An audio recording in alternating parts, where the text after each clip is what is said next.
Hi, everyone. I'm Tracy Jacobs, the director of the Osher Lifelong Learning Institute at Towson University. Welcome to the Osher Preview of Fall Classes.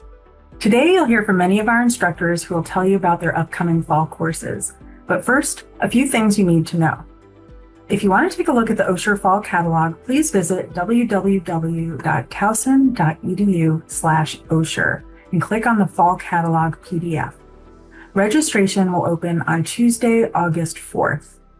If you have questions about registration, please email osher@towson.edu.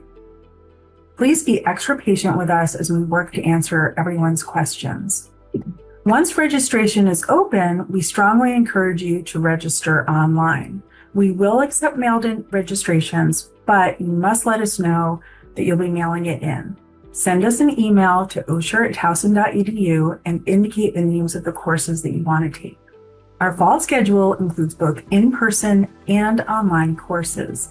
Zoom classes will be offered on Mondays and Fridays, and most of the online classes will be recorded, but I ask you to pay careful attention to the catalog for a note that will let you know if a course is not being recorded.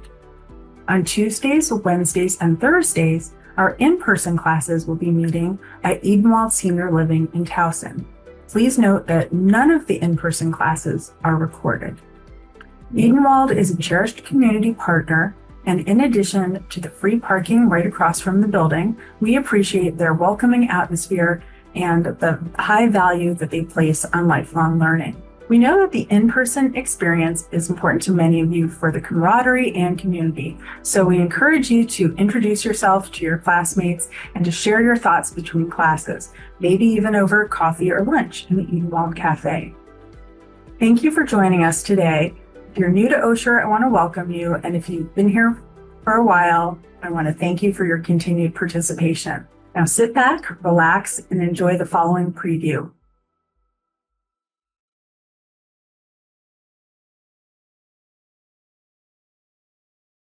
Greetings, my beloved Osher students from Towson. Why the Beatles? I mean, why the Fab Four? Considering that all my life I have been doing music that is much older than the Beatles. Perhaps you could call it the Prefab Four, as in Mozart and Beethoven and people like that. But what's so intriguing and interesting about the Beatles, and why on earth would me, of all people, be wanting to do a course on them?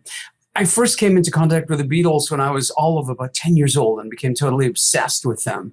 And then as I started to play guitar and was a young adolescent, I became involved in much different music, and the Beatles then seemed passé to me, particularly because they no longer existed as a unit and I had moved on. And then I went to music school and did all these things. And generally speaking, regarded their music as being, I don't know, a little bit less than for whatever reason.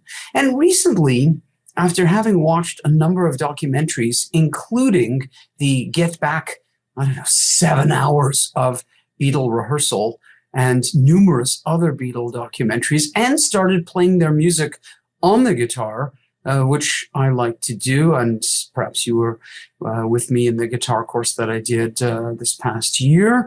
I just fell in love with their music all over again, and I find their songwriting capability, of all of them actually, even though Ringo Starr wrote relatively few songs, George Harrison wrote fewer but exquisite songs, and John Lennon wrote excellent songs, and Paul McCartney may be one of the great songwriters of all time.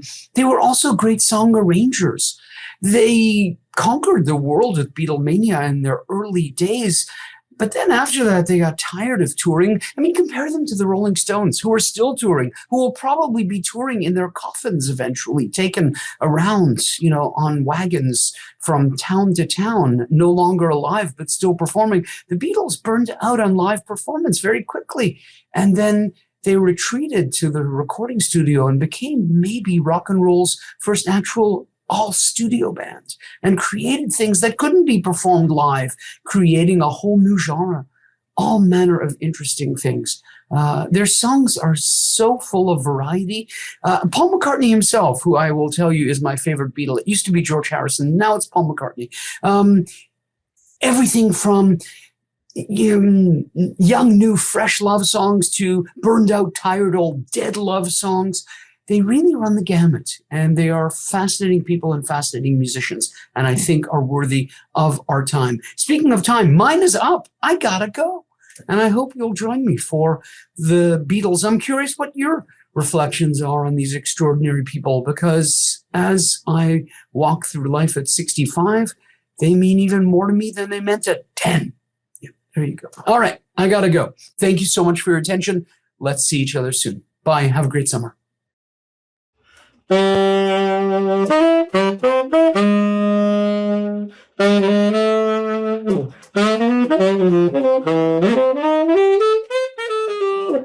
Oh, hi there. Just getting a little practicing in.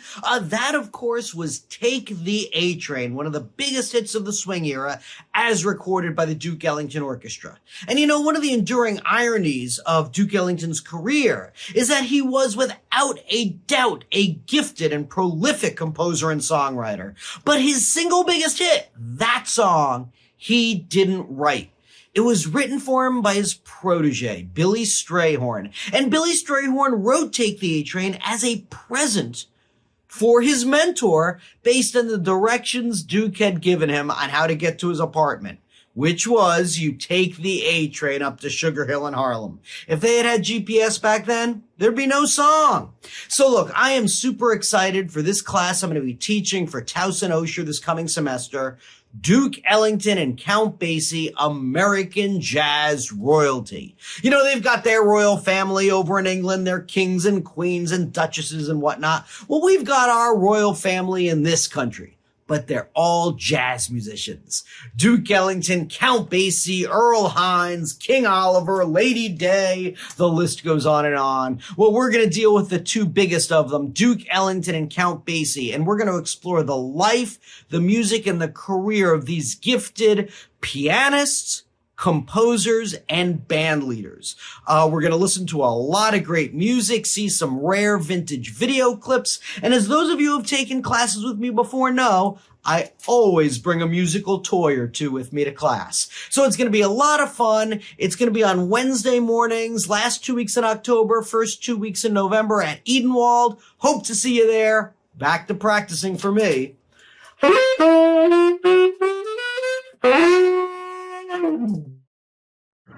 My name is Natalie Groom, and I'm the clarinet professor at Towson University and the University of Maryland, Baltimore County. I'll be teaching a 4-week in-person course titled Orchestral Women Composers. Here's a question. How many women composers can you think of right now? Oftentimes when we think of classical music, we tend to think of composers like Mozart or Beethoven, and we probably haven't had experiences with women composers. In this course, we'll be listening to and exploring women composers who wrote for the orchestra, and we'll take some side quests learning about women in the orchestra and on the orchestral podium. Let's take this journey together where we're listening to, researching, and celebrating the musical artistry of women in the orchestral world. I hope to see you there. My name is Roger Bruniette. For 33 years, I ran the Peabody Opera Department here in Baltimore, training aspiring opera singers. My mantra has always been that although people think of opera as an artificial or snobbish medium, it works best when dealing with people whose lives matter and whose emotions we can share as our own. Hence my course, Opera and Real Life. Yet, but what do I mean by real life? Realism in setting, for example, and realism in psychology can often be at odds. Take Franco Zeffirelli's La Bohème at the Met. Crammed with realistic detail, the students gather to top an entire Paris skyline. It's a classic and a wonder. Yet I find myself equally moved by this stripped-down production in Berlin, with nothing more than a stove and a chair, because the focus is clearly on the two young people in love whose feelings we believe in. This set is simplified enough to be wonderfully poetic. The opera is Mozart's Così fan tutte, basically a flirtation game taken on for a bet, just about as artificial an opera plot as you could imagine. By updating the action, the director of this London production has given it a context we can understand, seeing people off at a train station. Yet, what makes this opera work is not updating or evocative lighting.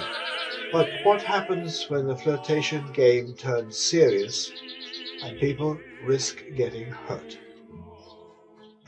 The course will be built on dozens of such comparisons using good videos and everything. These pictures and more are on my website shown here. Take it down and visit often. Hi, my name is Emanuel Abramowitz and I will be teaching a class called Music and the Holocaust. We'll dedicate some time to study what happened in Terezin, an important concentration camp, and the talented generation of musicians who composed some of their most important works even in those terrible circumstances.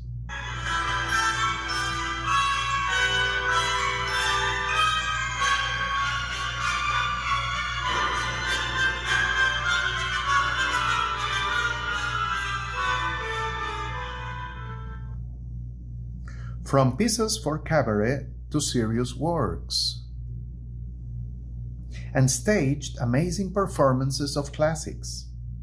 We'll study the musicians who survived and had so much to say, some heroic stories, the instruments that were rebuilt after the war, and how those composers who could escape in time changed the history of entertainment. So don't miss it and see you soon online. Hi, my name is Howard Cohn. I'm teaching a class on contemporary glass art. Glass is unlike any other artistic medium. It captures, bends, and transforms light, creating visual experiences that change with every step you take. Walk around the piece as colors shift, forms evolve, and light transforms the artwork, creating moments of beauty, mystery, and wonder. For more than 20 years, I've immersed myself in the world of contemporary glass. My journey began with a trip to the Czech Republic to meet masters of the medium, creating exceptional work. Since then, I've visited artist studios, explored museums and galleries around the world, curated exhibitions, and most importantly, spoken with artists, collectors, and gallery owners about the inspiration behind these remarkable works. I will share these experiences with you as we not only discover extraordinary art, but also the stories behind it. What inspired these artists? What innovations have they pioneered? And the emotions and ideas they hope to evoke. We'll be looking at artists working in casting, cutting, fusing, and stained glass techniques. In addition, acclaimed DC artist Michael Janis will present one of our lectures. Together, we'll see how these artists have transformed glass into one of today's most expressive and innovative artistic mediums. I really hope that the excitement, the curiosity, and the joy this remarkable art form has brought to me over the years will inspire you as well. By the end of this class, you'll see glass not just as a material, but as a medium of limitless artistic expression. Thank you very much. I really hope you'll join me. Take care. In this installment of 8 Plays Everyone Should Know, we're going to take a look at 8 plays that have been inspired by or based on true stories. So in addition to what we always do, which is talk about the play's historical context and artistic contribution, and see clips from the plays, and sometimes be treated to live performances by local actors, we're going to have a lot of fun trying to determine just when the playwright took a few liberties with the facts and when they were remarkably faithful to the story. So we're going to start with Mr. Shakespeare's Richard III, and move on to Mr. Shaw's version of the Joan of Arc story called St. Joan. And then we're going to look at Amadeus and find out if Mozart really was poisoned. The Elephant Man, Inherit the Wind, which is based on the Scopes monkey trial, and The Miracle Worker, which of course is the story of Helen Keller and her amazing teacher, Annie Sullivan. And we're going to conclude with a genre we haven't talked about much, if at all, in the previous sessions, and that's called verbatim theater. And what that basically entails is that the scripts are fundamentally based on and using the actual transcripts from what happened in that particular event. So we're going to look at Gross Indecency, The Trials of Oscar Wilde, and we're going to look at Anna Devere Smith's amazing one-woman kaleidoscope called Twilight Los Angeles 1992, in which she invents many, many characters based on her interviews with people during those terrible times in Los Angeles. So I hope you'll join us Wednesdays at 1 o'clock at Edenwald. I look forward to seeing my old friends as well as welcoming some newcomers, and I hope we have a lot of fun. I think we will. Hi, my name is Liza Achilles, and this is Shakespeare's Sonnets, 400 Years of Timeless Love, presented by Osher at Towson University. Over 400 years ago, a guy named Will started writing some very unusual poems. He was writing these poems to an aristocratic young man, and the poet himself was a little bit older, and he was just a poor poet. And he writes these sonnets trying to convince this aristocratic young man to get married and have kids. He goes on like this for 17 sonnets. And then in sonnet 18, he writes one of the most beautiful and famous love poems of all time. And he writes, "But thy eternal summer shall not fade." And by this, he means that through his own poetry, this young aristocratic man will live forever. So in this course, we will read Shakespeare's sonnets, and these poems have often been ignored throughout history because of their shocking sexual content. And we will also read sonnets from throughout history, from the Italian Renaissance all the way through the present day.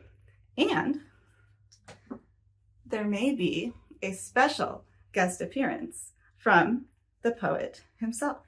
So join me for Shakespeare's Sonnets, 400 Years of Timeless Love.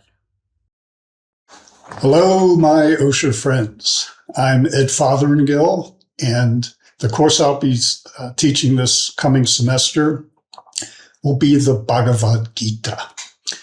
The Bhagavad Gita is one of the seminal philosophical texts of Hindu philosophy. It was composed in the 4th century BC, and it's part of the huge Indian mythological epic, the Mahabharata.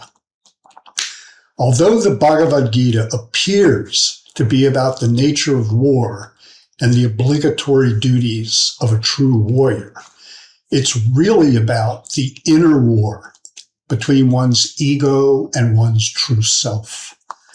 In essence, the Bhagavad Gita is about the Hindu spiritual path to enlightenment or self-realization. In this course, we will focus on the fundamental themes of Hindu philosophy and the precious role that a guru or spiritual guide plays in the process of awakening the spiritual seeker to the truth of this life. The Sanskrit word guru means the remover of darkness. So the guru is the one who removes the darkness in your life. He or she is the one who removes the ignorance in your life so that you can see the truth of who you are in the bright light of day. So, if you're interested in removing the darkness in your life, I'll see you in September. I thank you for your consideration. Hello, my friends. My name is Benjamin Shalva, and this fall for the Osher Lifelong Learning Institute at Towson University, I am going to be teaching a class titled The Language of Loss, a Poetry, Grief, and Healing Workshop. In this class, we are going to be exploring some of the most incredible poetry that has been written about the topics of end of life, death, grief, mourning, and healing. We're going to be looking at some famous poets, no doubt you've heard of, Keats or Whitman or Dickinson, but we're also going to be looking at some poems and poetry that's contemporary, that maybe you've never heard of before, but that gives voice for some of these very poignant emotions and experiences that all of us go through in our lives.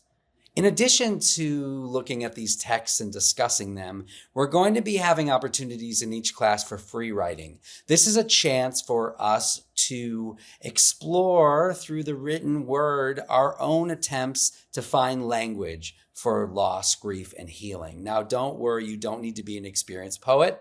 You don't need to be an experienced writer at all in order to get something from these exercises. And these exercises are a chance for us to delve into our own loss and grief work, and with a sense of the healing that needs to take place for all of us as we move through this life and as we encounter losses along the way.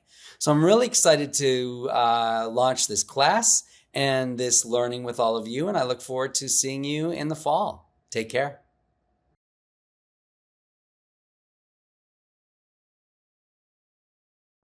Hello, my name is Bob Baer. In the fall, I'll be teaching the New Kingdom, Egypt's Golden Age, on Tuesdays at Edenwald. The New Kingdom period of ancient Egypt, which lasted from approximately 1550 to 1069 BCE, is considered one of the most important epochs of ancient history. During this period, Egypt reached its greatest artistic, architectural, and intellectual development, and was considered the world's most powerful nation. The time is known for the famous pharaohs Tutankhamun, Ramesses, Akhenaten, and Hatshepsut, and some of its most famous queens, such as Nefertiti. It witnessed the building of splendid temple complexes like Luxor and Karnak and the Valley of the Kings. It was also a time of Egypt's most expansive empire, spreading north into modern Israel and south into Africa. Many new discoveries of archaeology have uncovered amazing revelations about this remarkable civilization. I hope you can join me in exploring the great cultural and historical accomplishments of Egypt's Golden Age through this highly illustrated class. Thank you. Hello, I am Peter Levy, and I will be teaching North American environmental history this fall. I'm willing to bet that many of you are wondering, what is environmental history? That's exactly what I thought about 40 years ago when I first learned of this new subfield. As I dove into this new subfield, I learned that environmental historians study the changing relationship between humans and the natural world over time.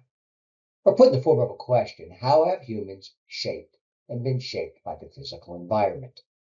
I also learned that American history can look quite different when viewed through the lens of the environment. Something I find quite exciting, though some of you may find it a bit unsettling. Since I like concrete examples, let me provide one from a work we will explore together, written by one of the pioneers of environmental history, Alfred Crosby. Crosby reminds us that when Europeans arrived in the New World, as well as Australia and New Zealand, they brought with them, wittingly and unwittingly, their pathogens, their animals, and their weeds, and that these invasive species dramatically impacted the land and the people of these new worlds. And rather than describing the beginnings of U.S. history as a meeting of people or an exchange, it is more accurate to term it an ecological invasion. Regardless of whether you agree with Crosby or not, I believe you will find this course to be both enlightening and challenging in a good sort of way. Sort of like the way the Earth looked when we first saw it from the moon. I hope to see you in the fall. Thank you. Hello, everyone. My name is Jack Burkert. I'm an instructor for the Osher Institute. This fall, we'll be presenting a series of 8 Baltimore history programs at Edenwald. The programs I'm going to do this semester, will be the series of programs on the 20th century history of Baltimore. The 20th century history of Baltimore beginning in 1899, New Year's Eve, and we'll work our way all the way through till we run out of the 8-week series around the end of the 1970s. Didn't have quite time to finish up the century. Anyway, we're going to start with the turn of the century, the Baltimore fire, of course, many other things like that. Then the 19 teens, the Democratic Presidential Convention, World War I, that sort of thing. Then the Roaring Twenties, Prohibition, and all of the things that brought, and the Great Depression at the end. 1930s is going to be a semester dedicated to talking about the hard times and the recovery in Baltimore and America, of course, about the recovery from the Great Depression. The 1940s are next. The arsenal of democracy in Baltimore. 1950s, a decade of recovery. The 1960s, an unsettled decade, a very difficult time for everyone. The 1970s, I call it the Renaissance decade, beginning with Donald Schaefer and the many, many changes that he brought and his administration and the people of Baltimore brought about in the decade of the 1970s. That's our series, 8 programs, fall of 26. Hope to see you there. It should be a lot of fun, and it's a good program. Take care, and thanks very much. Bye. Hello, I'm Bev Rosen, and I'd like to invite you to join me for a fascinating journey into one of the most dramatic events in Baltimore's history, the Great Baltimore Fire of 1904, from devastation to determination. On a cold February Sunday morning, a small fire broke out in downtown Baltimore. Within hours, it became a raging inferno that destroyed the heart of the city, consuming more than 1,500 buildings and forever changing Baltimore's future. But this course is about much more than a fire. Together, we'll explore how the disaster began, why it spread so rapidly, and why firefighters arriving from other cities found themselves unable to help because their equipment wasn't compatible with Baltimore's. We'll discover the heroic efforts of firefighters, police, citizens, the Maryland National Guard, a visionary mayor, and even an unexpected 4-legged hero named Goliath. Using remarkable photographs, vivid firsthand accounts, illustrations, videos, music, and other primary sources, we'll bring this extraordinary story to life. We'll also examine the 10 buildings that survived the fire and see how Baltimore rebuilt itself stronger and more modern than ever before. So whether you're a history enthusiast, a lifelong Baltimore resident, or simply curious about one of America's most remarkable urban disasters, I think you'll find this story both fascinating and inspiring. So I hope you'll join me as we explore the Great Baltimore Fire of 1904 from devastation to determination.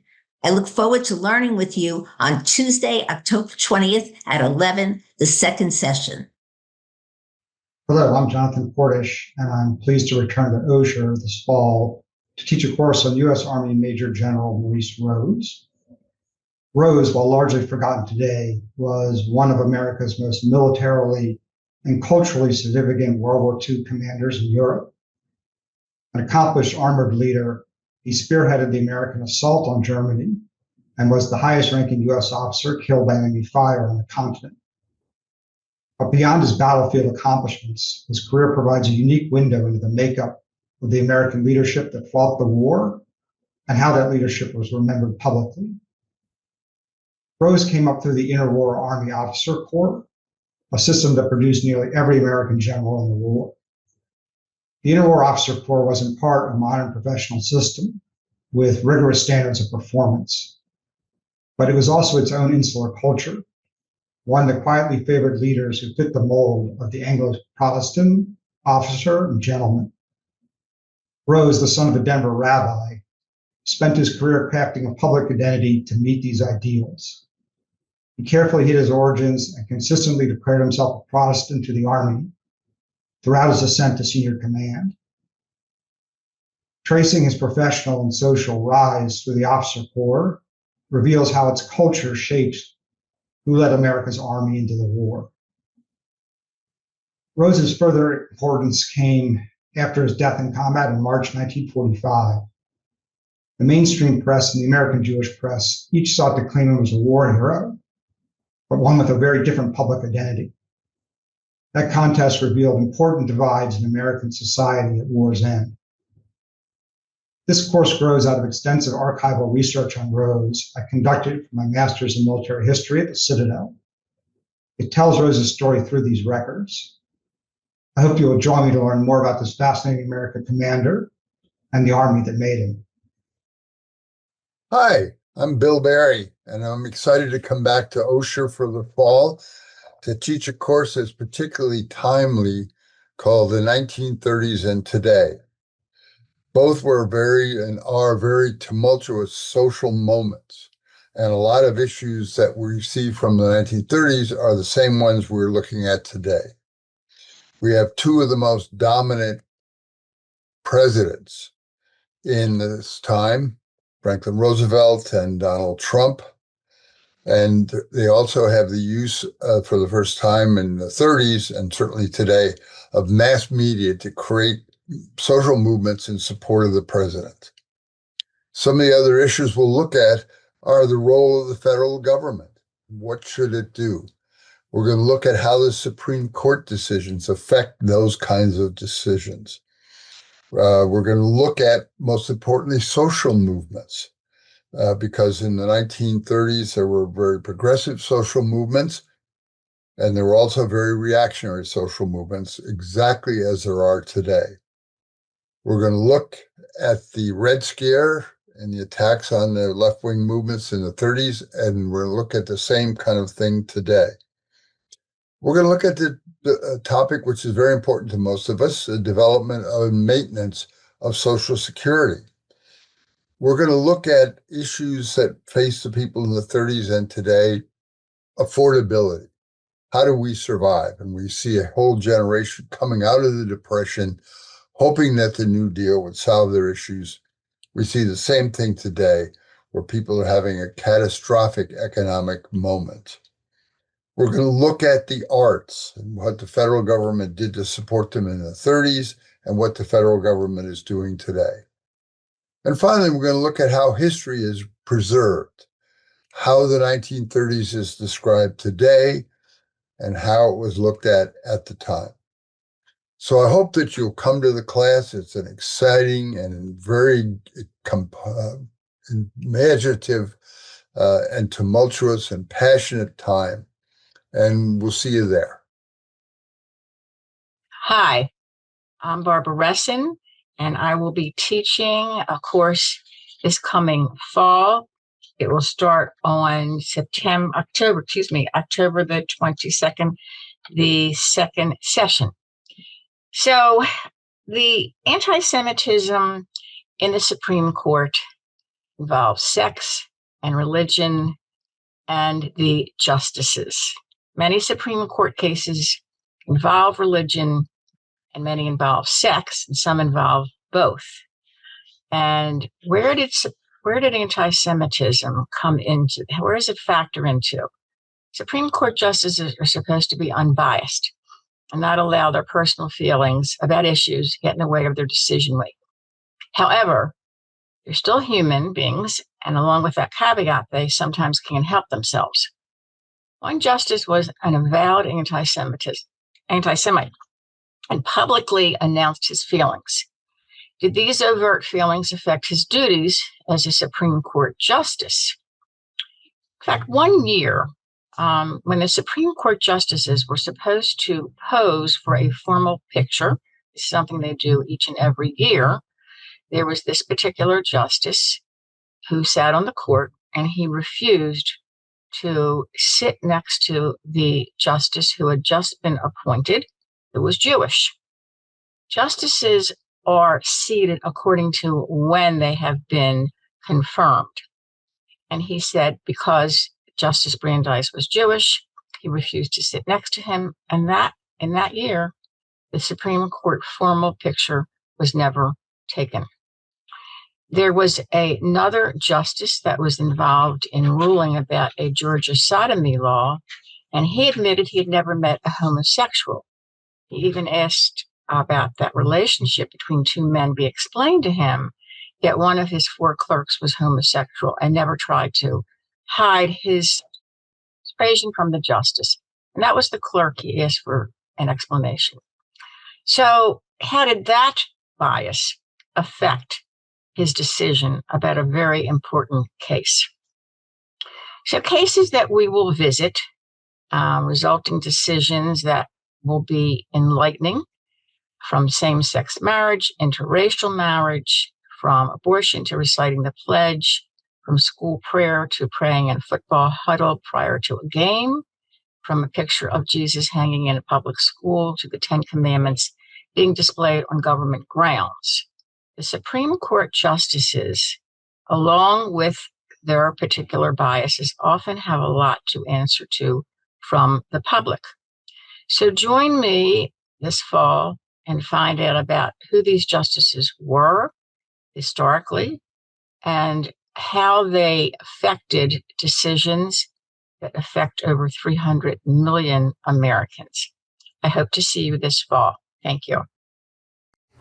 For those of you who don't recognize me, my name is Dan Sutton, and I spent a good part of my life as a special agent with the U.S. government working in various undercover roles while investigating, dealing with, and infiltrating criminal groups from the mafia in New York City to international smugglers, arms dealers, and spies. And for those of you who think you do recognize me, I presented an 8-week course for the Towson Osher Lifelong Learning Institute this past spring entitled Undercover. And whether you were there or not, I invite you now to join me for a 4-week series this fall entitled UC2, Undercover Part 2. So come along with me as I will share with you a behind-the-scenes look of a real-life undercover agent's experiences while living and surviving in the shadows and on the edge. We will explore the unvarnished realities of my dealings with informants, suspects, and a host of other characters. An existence of lies, constant stress, endless doubts, worry, and ultimate survival, while wading through the ever-shifting sands, where those who you believed were your friends and allies could never be trusted. A world of smoke and mirrors, deceit and deception. In this 4-week course, you will hear about the story of Mike, the errant informant, how I became the only U.S. special agent in history to be awarded the German Iron Cross Award for bravery. I will take you along with me on the torturous trail while pursuing a wily and dangerous international federal fugitive. And my 4th and final lecture, I will pass on to you some insights to hopefully help you to protect yourselves from some of the criminals and scammers who are out there now looking for you as their next targets. So come along with me on this roller coaster ride that was my existence for oh so many years. That's UC2, a one-time offer to visit and experience a world only too few have ever known. Hello, this course is titled What's Happening in Higher Education. As many of you probably know, the Trump administration is promoting policies that will weaken education in general and higher education in particular. First, the administration has tried to dismantle the U.S. Department of Education by slashing its budget and staff and by transferring programs to other departments. Second, the administration has withheld billions of dollars of research funds from universities, alleging that they have been promoting and condoning anti-Semitism. Third, they have been attacking diversity, equity, and inclusion programs, alleging that they discriminate against white males. Fourth, under the moniker of viewpoint diversity, the administration has promoted conservative ideology on college campuses. This threatens academic freedom. We will examine these and other policies and also discuss how many universities, educational associations, and individual academics are trying to resist them. I always leave ample time for questions and discussion, including disagreements. I taught sociology of education courses for 44 years at UMBC until my retirement in 2012. My website is fredlpincus.com if you want to learn more about me. Hope to see you in the class. Greetings to returning and new Osher students. I'm Ann Farrell, and I'll be teaching a course on longevity movement beginning on September 15th at 1 o'clock. The human desire to live longer, healthier lives and to capture the fountain of youth has been around for as long as recorded history has. It's appeared in myths, religious texts, and explorers' tales for over thousands of years. However, the current booming longevity movement, which is driven by the growing fascination bordering on obsession with extending our lives and improving our health span, is beyond anything we've seen before. Our health span is the time we spend in life in good health. The movement has gained momentum internationally as well as in the U.S., with people exploring very unique and diverse ways of extending their lives. Biology, on the other hand, has made great strides after the genetics programs in looking at the way we understand the mechanisms of aging. And longevity advocates in recent conferences have speculated that within our own time, perhaps is reasonably in the foreseeable future, we could live as long as 300 years, although not really escaping death. 2025 marked perhaps the most important year in the history of studying longevity. Advocates are gathering information and learning about major breakthroughs in human trials, drug repurposing, metabolic therapeutics, biomarker discovery, and encouraging policy shifts. Perhaps no other industry we've studied has been as interesting and fascinating and hopeful, but also rife with charlatans and snake oil salesmen. Because science thinks it's achievable, business is profiting and can profit even more from it, and people are more or less expecting it, longevity has moved from a fantasy to a plausible, actionable goal, and it makes studying it and teaching it irresistible. Come to my course and we'll explore the current longevity movement, its roots, science, ethics, hopes, and ultimately perils. Welcome to my course.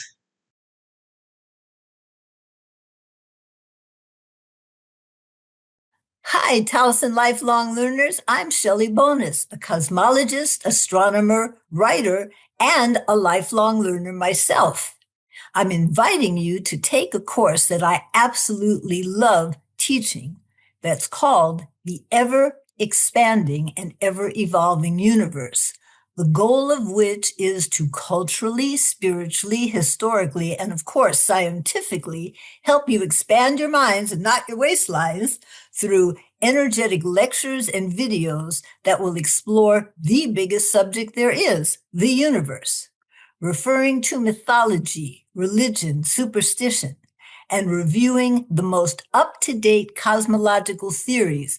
We will contemplate what contemporary scientists have discovered about the universe, where they think the universe came from, and based on the scientific evidence that we've vetted so far, we'll also explore what the current cosmological theories suggest about the fate of the universe, what that might be.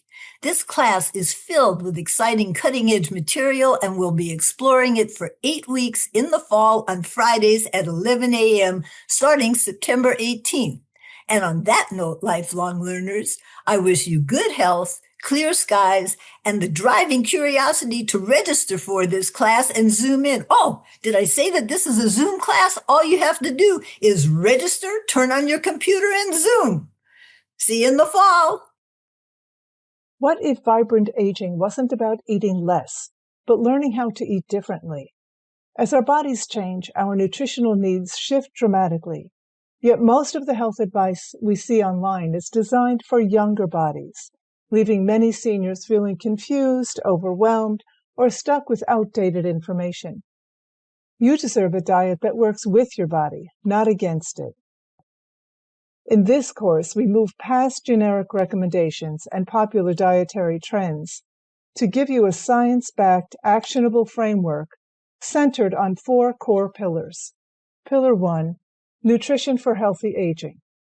We move beyond outdated one-size-fits-all advice to adopt a personalized nutritional strategy that optimizes metabolic health, supports sustainable energy levels, and strengthens the body's resilience to maintain independence and vitality at every stage of aging. Pillar 2, gut health. We look at why your microbiome changes as you age and how to use specific nutrients to heal your gut lining and to boost immunity. Pillar 3, cognitive health. We explore the powerful link between nutrition and brain function, teaching you how to use neuronutrition to keep your mind sharp.